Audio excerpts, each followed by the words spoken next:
నాజరుపేటలోని శ్రీ లక్ష్మీ నరసింహస్వామి వారి దేవస్థానంలో కోటి దీపోత్సవం ఎంతో వైభవంగా నిర్వహించారు. కార్తీక మాసం సందర్భంగా నిర్వహించిన దీపోత్సవంలో పెద్ద సంఖ్యలో భక్తులు పాల్గొన్నారు. స్థానిక నాజరుపేటలో అత్యంత పురాతనమైన శ్రీ లక్ష్మీ నరసింహస్వామి వారి దేవస్థానంలో కార్తీక మాసం మాస శివరాత్రి పర్వదినాన్ని పురస్కరించుకొని శుక్రవారం రాత్రి కోటి దీపోత్సవం నిర్వహించారు.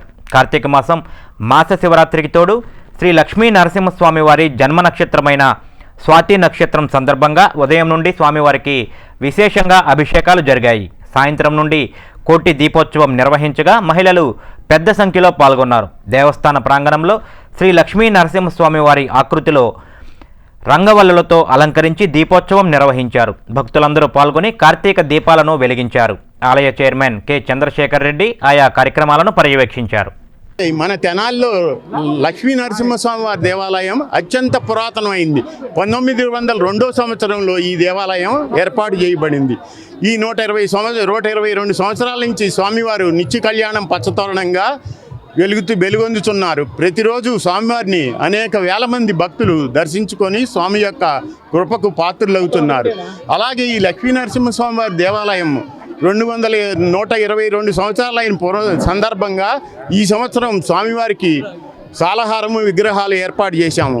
అలాగే తూర్పు వైపున గాలిగోపురం కూడా ఈ సంవత్సరం ఏర్పాటు చేస్తున్నాము. దీనిలో కూడా మీరు అందరూ సహాయ సహకారాలు అందించి నిత్యం లక్ష్మీ నరసింహస్వామి వారి కృపకు పాత్రలు కావాల్సిందిగా దేవాలయం వారు ప్రార్థిస్తున్నారు.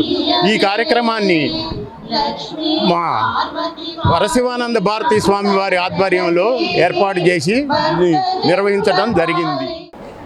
ఈ కార్తీక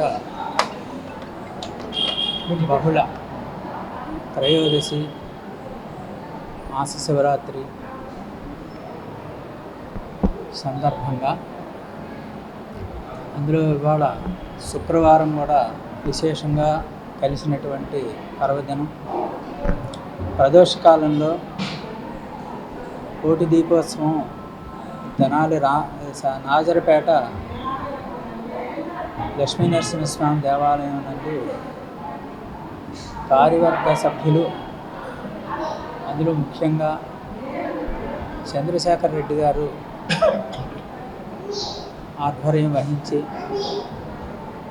ఈ కార్యక్రమాన్ని దిగ్విజయంగా నిర్విఘ్నంగా కొనసాగించి భక్తులందరికీ అందుబాటులోకి తీసుకొచ్చి కొంతమందికో కాకుండా చక్కగా ఈ కార్యక్రమాన్ని నిర్విఘ్నంగా చేశారు. తద్వారా భక్తులందరూ కూడా ఈ కోటి దీపోత్సవ కార్యక్రమాన్ని వీక్షించి తీర్థప్రసాదాలు స్వీకరించడానికి చాలామంది భక్తులు తరలి దూర ప్రదేశాల నుంచి కూడా వచ్చారు. కాబట్టి ఇక్కడ ప్రతి సంవత్సరం కూడా ఈ విధానంగా జరగాలని చంద్రశేఖర్ రెడ్డి గారి ఆధ్వర్యంలో ఇక్కడ కొనసాగించాలని చంద్రశేఖర్ రెడ్డి గారికి ఆ స్వామివారు ఆయురారోగ్య ఐశ్వర్యాలు కలుగజేస్తూ